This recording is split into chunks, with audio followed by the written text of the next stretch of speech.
चुनाव का रंग बड़ा निराला होता है और हो भी क्यों ना, आखिर 5 साल की खेती जो है।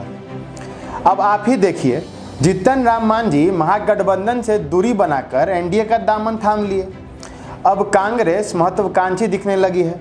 परिणामतः कांग्रेस पार्टी बिहार विधानसभा चुनाव के पहले महागठबंधन में सीटों को लेकर स्थिति साफ कर लेना चाहती है। इस बार पार्टी 2015 विधानसभा चुनाव से अलग 2020 में महागठबंधन की सीटों में अधिक भागीदारी मांग रही है। पार्टी का मानना है कि चुनाव में जेडीयू महागठबंधन से बाहर है। ऐसे में 2015 के विधानसभा में जेडीयू के खाते में गई 101 विधानसभा सीट में अधिक सीटें कांग्रेस के हिस्से में आनी चाहिए।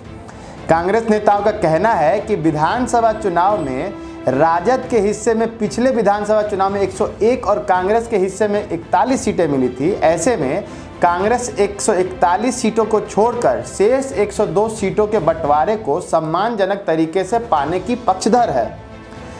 बड़ी पार्टी होने के नाते राजद को उनकी भावनाओं का ख्याल रखना चाहिए।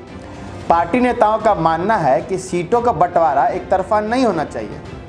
हालांकि कांग्रेस विधानमंडल दल के नेता सदानंद सिंह का मानना है कि कांग्रेस वही सीटें मांग रही हैं जिस सीटों पर पार्टी के प्रत्याशी जीत दर्ज करा सकते हैं। उन्हीं सीटों पर पार्टी दावा कर रही है, चाहे वह सीटें भाजपा द्वारा जीती गई हों या जेडीयू के खाते में हों। कांग्रेस के लिए सीटों के बंटवारे की आधार पार्टी की जीत है। उनका कहना है कि इसके अलावा कांग्रेस के सर्वाइवल का भी तो सवाल है। आखिर कब तक पार्टी पिछलगुआ बन के रहेगी? सिमटी हुई सीटों के कारण पार्टी का अस्तित्व भी कमजोर होता जा रहा है।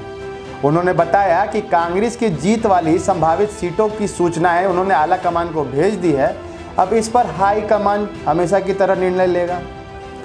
बाकी दिन भर की और खबरों के लिए आप बिहारी खबर के फेसबुक पेज को लाइक कर सकते हैं और यूट्यूब चैनल को सब्सक्राइब करें।